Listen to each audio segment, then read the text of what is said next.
The Jakks specific Sonic line has been going on pretty strong for the past couple of years, giving fans the chance to pick up figures, playsets, and battle sets to collect, and most importantly, for kids to collect and play with. I'd say in my opinion, this is probably the best Sonic toy line, but I've noticed for a little while now that it's developed a problem, what I like to call a Sonic problem.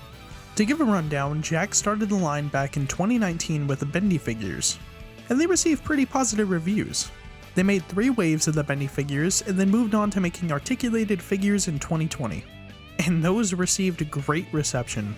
The figures come in 2 different sizes. 4-inch figures come with an accessory and are about $10, and 2.5-inch figures don't come with anything but are a decent $5. Although there have been some waves that show up at stores like Five Below that come with an accessory. As of the making of this video, there have been over 11 waves of figures for both sizes, and with each wave brings new and exciting fan favorite characters. Wave 3 brought in Mighty the Armadillo, a character who's never gotten a figure before, and I feel like this showed fans this line wasn't going to be just main characters. For the 4-inch line, we've gotten some crazy characters who have never gotten figures before, such as Omega, Mecha Sonic, Ray, and most recently Chaos Zero. The 2.5-inch line has also got some pretty sweet figures also. Most of the classic style characters at the moment are only in the 2.5-inch line, along with Badniks and various Chow, and most recently Charmy, which funny enough, this figure is one of the reasons I'm making this video. Jakks previously made a figure of Espio and Vector, and a prototype of Charmy was shown off. Fans patiently waited for Charmy to come out, and when he did, there was a Charmy fever. So to sidetrack for a moment, I want to talk about the Sonic problem Jakks has. In each wave there's a Sonic. Modern Sonic, Classic Sonic, Super Sonic, Classic Super Sonic, Neon Sonic, Shrinking Sonic, Thumbs Up Sonic, Classic Sonic with a Chili Dog, Laughing Classic Sonic, an Updated Classic Sonic, and an Angry Classic Sonic. Now reading them out loud sounds like a good variety, and I would agree. The only thing they'll change on the 4-inch figure is sometimes they'll use a mold with a toothy grin, a regular smile, and one of the hands will be half open to hold an accessory. The same mold was later used for the Neon Sonic figure. Granted, that wave was all reused molds, except for Amy, who was new. I feel like the 2.5-inch figures are a little better. Modern Sonic has 3 different versions, and each one feels distinct from the other. Even Classic Sonic has variety. I really do like the Angry Classic Sonic for some reason. I know I went off topic, but I promise this connects. Because Sonic is the main character, they produce more of him, and I understand why, because if your kid is a Sonic fan, you're gonna get them Sonic. But say your kid is the biggest fan of a character from the supporting cast, say Charmy. You go to your local Target to find him and all you find is a wall of Sonics. Many times now I've walked to the Sonic section at my local Target to see if they have anything new, and I'm always greeted by the army of 4-inch and 2.5-inch Sonics. And for the past 3 waves, the 2.5-inch line has included Modern Sonic, so all you'll see is the Thumbs Up Sonic. I really wish I took more pictures, but for almost 4 months straight my Target had over 10 classic Sonics from the 10th wave that just sat there. From what I believe, unless it's Sonic or Tails, every character gets about 1 figure in a case. So this makes it a lot harder to get a character you want, which finally leads me to the Charmy fever. When he started to hit stores in late November and early December, people started grabbing him and immediately put him up on eBay for ridiculous prices. And the worst part about it is people were paying those prices.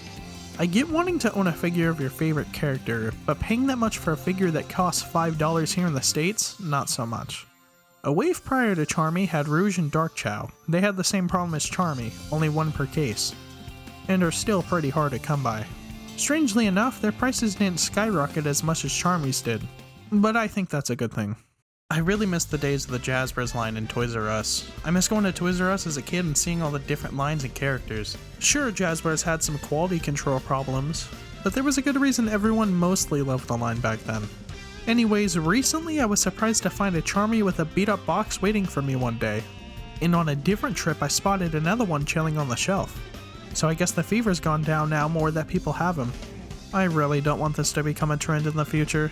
A character everyone wants gets denounced or shows up on shelves, and Jakks only puts out one of that character in a case, people realize they can make a quick buck off it, and then fans of the characters are forced to wait or pay outrageous prices for it.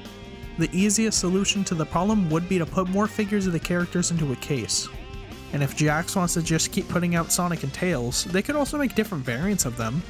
To compare the line to another line that Jakks has been making for almost a decade now, The Super Mario line has a similar tactic as they do with the Sonic line.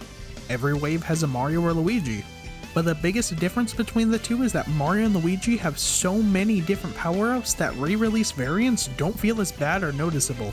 Unlike modern Sonic only having 3 unique sculpts that are often re-released back to back, Mario and Luigi have about 6 sculpts each that are often repainted, and a lot of times for power-ups they create new sculpts altogether. It makes the line feel more collectible having all the different versions of the characters on display, or just to play with. Although Sonic doesn't really have power-ups like Mario, for the 2.5-inch figures, just give them new poses and expressions. If you're gonna treat Sonic and Tails like Mario and Luigi, then focus on them. I'm sure you could pull a lot of cool stuff from over the years. If you want to do some versions that would make people excited to pick up another Sonic, give him the soap shoes from Sonic Adventure 2, his gauntlet and Caliburn from Black Knight, and if you want to go crazy, maybe even his outfit from Riders. Now, will anything actually be changed?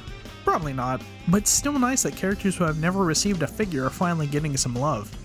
Here's to hoping that the line continues strong and that everyone can get the characters they want. Jakks, I will give you my left leg for a werehog figure, please. I thought a video like this would be a nice way to start off the year. Like I've said, I have plans for the future. Cool ones, but we'll just have to see what happens. If you collect the Jakks Sonic line, have you had trouble finding figures? Let me know in the comments. If you enjoyed what you watched and haven't subscribed, why not? I also have a TikTok where I open neat little items. Until next time, have a good day.